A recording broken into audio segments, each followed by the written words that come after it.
Hi, I'm Jennifer Hart.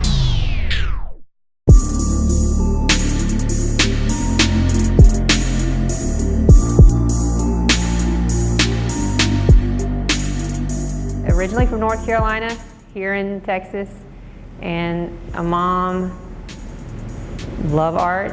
So how'd you get started? So how I got started, I used to like New Kids on the Block, tell them my age, and I used to go through all these little teeny bopper magazines. I was like, I could do that. Had no idea I could draw. We didn't have art lessons in the school district I went to. We just didn't have it the way they have it now. So I was 15. I copied it and I was like, yeah, look at there. I had a friend who was in an art class and he was like, hey, that's pretty good. You should show my art teacher. I was 15 when I had my first art class, my first art lesson ever. So that's how I stumbled on the fact that I could draw. And it just kind of went from there. So when did you really just start like taking it serious? So how did you kind of just develop your style? That's been recent. So I went to school. I have a BFA in Fine Arts, concentrating in painting and drawing, and then a BFA in Art Ed. And I was a school teacher in North Carolina, public art school teacher for 6 years.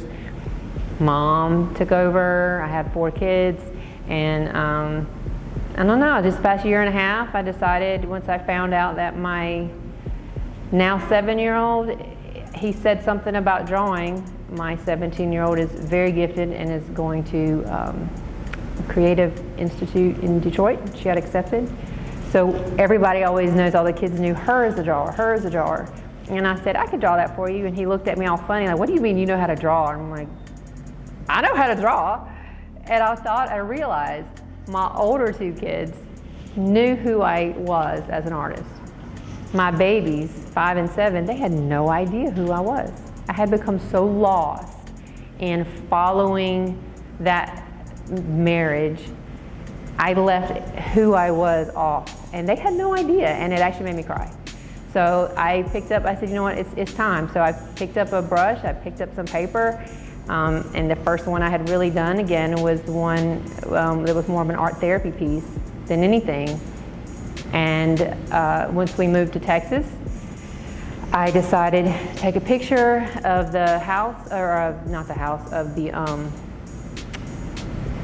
Century 21 in Midlothian, and that was the lady who had sold us the house. And so I just went down there, took a picture, decided to do a watercolor, and I just started posting it on my Facebook. No big deal. She was on my Facebook, so she started sharing it, and all of a sudden, everybody wanted it.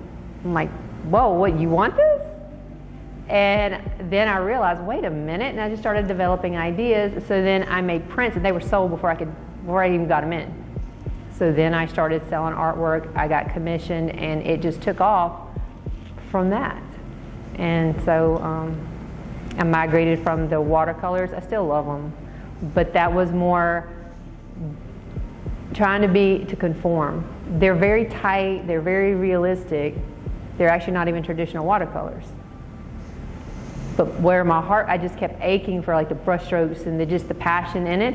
And for me, I wasn't doing that because everything was so tight. Again, not being allowed to be who I am. So I just started painting, and you can tell through the series, the more I get done, the more brush strokes and the more passion are in each one. And now they're coming to, I laugh all the time, and I love comedies. So I'm starting to intertwine who I am and what makes me laugh in my art. So if nobody else likes it, it makes me smile, so I'm good. So that's it. Nice. So what's been the most, so would you say that's like the most satisfying thing since you started, right? Just incorporating? The most satisfying thing is when, and my parents never ever told me, there's nothing you can't do this. They were never that type. But when society says, oh, you need to be a school teacher, you're never, you're just not going to make it, that's so hard. You listen. Again, nobody in my immediate family said that, but society said it. So I went and did the art teacher thing, miserable. Good at it, it's not for me.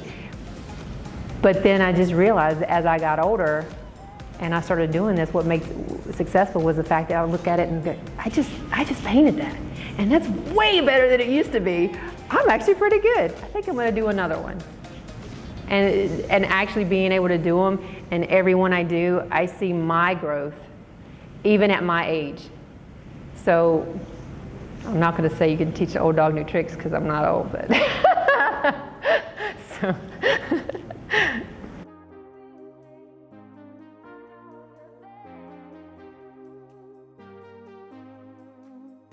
One of my bucket list things was to get into a gallery, and that was it. And so once I decided to do that, that was another whole, okay, now what? Right. So it doesn't matter how old you are, as long as you actually do it. You can't expect for it to just happen, honestly. So I think that was the big thing. I kept wishing and hoping and doing all this manifestation. Well, you know what? You still got to put yourself in the situation to actually have those manifestations manifest. You can't just sit in your room and assume someone's going to knock on the door with a big old check, you know? So that was a bucket list thing that I'm really proud that I actually put myself out there and decided to try. One of the obstacles are the fact that everything now, I mean, social media is great, but that in itself to me is a second job. And to be able to get your name out there it's a big deal. It's an obstacle. It's not word of mouth anymore. It's not, hey, Joe, go see Sally's stuff. It's, if you aren't able to catch somebody in a couple of seconds with whatever frame, whatever photo, whatever color, everybody has ADD nowadays. And that's an obstacle. And that's difficult. It's a challenge. It's not unattainable. I'm learning that part of it. I used to post photos because I liked them, my family, and now I'm having to post things that I think are going to get people to come to a website to look at what I can do. It's in advertising yourself, and that's new. That's an obstacle I'm having to become more well-versed in. So. So what are you doing to help that? Are you like reading books, or are you just like playing around with different things, posting different things, studying? I look at apps. I look at I've been talking to other artists, asking them what they do. I go and research their pages and see what kind of hashtags they have, see how many times they post. I'm looking at apps to try to find a good time of day to make the post, since that's really the world that we live in. And just trying to make things that are appealing to teenagers all the way up. I like to laugh, I like to be lighthearted, and most of my artwork reflects that. And so just finding something that's going to be interesting to a younger generation is where I'm trying to put my energy.